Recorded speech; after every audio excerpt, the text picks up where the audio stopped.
Yang mulia, saya senang banyak kemajuan konkret sejak pertemuan kita di Bali November yang lalu. 尊敬的习近平主席，我很高兴，自从我们去年11月份在巴黎党会见之后，两国之间取得了很多实质性的进展。 Saya ingin mengangkat 4 hal. Yang pertama berkaitan dengan investasi dan proyek strategis. Sedang di Cina, ketemu Xi Jinping, tampak sebagai saudara tuanya, tetapi juga yang gak kalah pentingnya adalah gelar pertemuan dengan para cukong Cina. Dan apa yang ditawarkan oleh Jokowi, ya, 34.000 hektar lahan IKN, ya, yang ada di Kalimantan ini. Ini kalau cerita tentang IKN, pemirsa, dijual semurah apapun gitu, kayaknya nggak ada orang yang minat, heran saya. Tapi cerita IKN memang cerita yang agak ngeri-ngeri sedap, ya, karena ini proyek strategis nasional, dana sudah triliunan rupiah digelontorkan, dan sekarang ini tidak ada satupun, ya, pihak internasional corporate, ya, yang mau investasi di IKN, ya, termasuk yang tempo hari dari Singapura, ya, ternyata nggak ada juga kabarnya pengusaha-pengusaha Singapura itu untuk investasi atau bahkan menetap di Singapura. Bahkan kesannya itu Jokowi diketawain sama orang Singapura. Yang tinggal di IKN ente aja, tapi kalau Anda tawarkan Batam, gua mau itu. Nah, kalau Batam yang ditawarkan kepada Singapura, wah, langsung dicaplok itu oleh Singapura. Nah, IKN ini kemanapun Jokowi pergi, ya, ditawarkan itu, ya, ke Arab, ke Australia, ke Jepang, Korea Selatan, ASEAN, bahkan di Indonesia pun Jokowi malah memainkan perannya sebagai marketing properti, ya, sampai segitunya gitu. Tetapi tetap saja tidak ada yang tertarik, ya, kecuali proyek-proyek yang memang dibuat itu adalah anggaran dari APBN. Yang agak ngeri nanti, pemirsa, kalau ada subkontraktornya yang sudah ngerjakan proyek ini dan itu, tetapi anggaran nggak turun-turun. Jadi bocor di mana-mana gitu, dan akhirnya ada jerit tangis dari para pelaku subkontraktor itu. Rumahnya ada yang digade, disidang, ya, disita oleh bank, mungkin diancam perceraian, dan seterusnya, ya.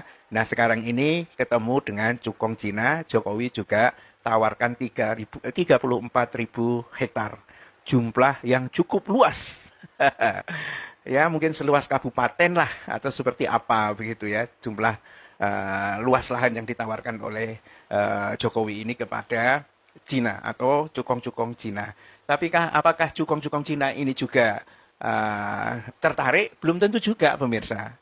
Ya, bagi yang tahu perkembangannya atau yang tidak tahu perkembangannya, Cina dalam 2-3 tahun terakhir ini bisa dikatakan bahwa pertumbuhan ekonominya itu juga 5%, dan itu mungkin juga pas kena inflasinya gitu, ya.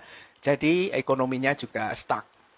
Ya, Short Morning Post memberikan satu analisis bahwa ini yang terburuk datang dari yang buruk, katanya, tentang pertumbuhan Cina. Lagi persoalan politik yang ada di internal Cina ini juga memusingkan, karena menteri luar negerinya yang masih muda, 57 tahun apa gimana begitu kan, ya, menghilang, dipecat dari menteri luar negeri dan sekarang menghilang, pemirsa. Dan itu sebetulnya adalah calon yang bisa menjembatani ke disparitas, ya, kesenjangan atau gap antara Cina dengan Barat atau Cina dengan Eropa, ya, King Kang, ya. Dan digantikan lagi oleh Wang Yi yang sangat senior, ya, 67 tahun, ya, yang dikatakan sebagai diplomat serdadu serigala, gitu, ya, ganas gitu, ya, reaksinya terhadap Barat dan Eropa itu. Nah, sementara cengkraman Xi Jinping terhadap Cina itu sendiri hari-hari ini juga dianalisis oleh Al Jazeera mulai melemah, ya. Jadi kalau Jokowi ini menawarkan, mungkin kita kecewa banget, ya, dengan Jokowi. Tetapi sekali lagi bahwa sekarang ini pun Cina untuk bisa memulihkan orang investasi dalam negeri, ini juga sempoyongan gitu, ya. Sempoyongan mereka, ya properti juga harganya anjlok, tanda bahwa pertumbuhan itu sedang mosak masik, nggak jelas ya situasi yang terjadi di Cina.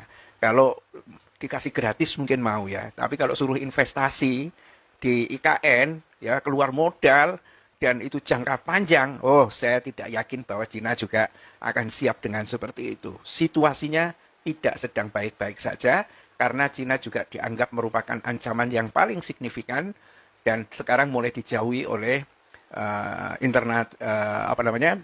internasional corporate baik dari Amerika maupun dari Eropa itu.